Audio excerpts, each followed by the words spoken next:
কোনো একটি রাজনৈতিক দল এই একটি প্রসঙ্গ তুলে বারবার আমাদের দিকে আঙ্গুল ইশারা করতে চায়। ইতিহাস কি বলে?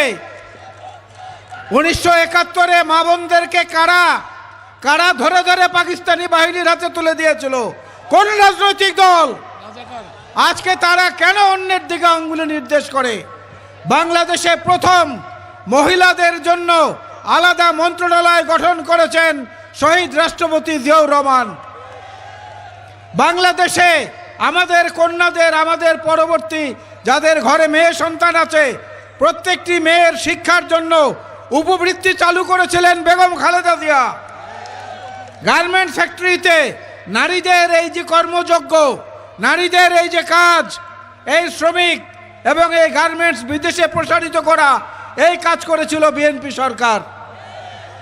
শুধু তাই নয়, নারীদের উন্নয়নের জন্য, কল্যাণের জন্য দ্বাদশ শ্রেণী পর্যন্ত অর্থাৎ 12 ক্লাস পর্যন্ত মেয়েদের শিক্ষা এবং প্রাথমিক শিক্ষা অবৈতনিক করেছিলেন, বিনা বেতনে পড়ার ব্যবস্থা করেছিলেন দেশনেত্রী বেগম খালেদা জিয়া।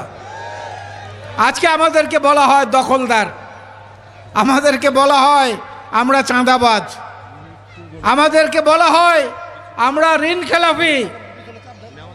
যারা বলেন তাদেরকে বলছি, আপনাদের যে কোচিং সেন্টার, আপনাদের কোচিং সেন্টার উন্মেষ, এখানে কি আপনারা টাকা নেন না? আপনারা কি বিনা পয়সা আল্লাহর ওয়াস্তে পড়ান? তা আপনারা টাকা নিলে সেইটা হয় হাদিয়া, আর আমরা নিলে হয় চান্দা। হ্যাঁ, আপনাদের যে হাসপাতাল আছে, সেই হাসপাতালে কি আপনারা বিনা পয়সায় রোগী দেখান তো না।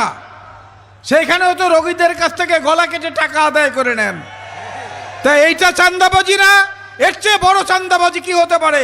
অসুস্থ মানুষকে জিম্মি করে তাদের পকেট কাটেন। লজ্জা লাগে না অন্যকে চাঁদাবাজ বলতে? নারীদের সম্ভ্রমের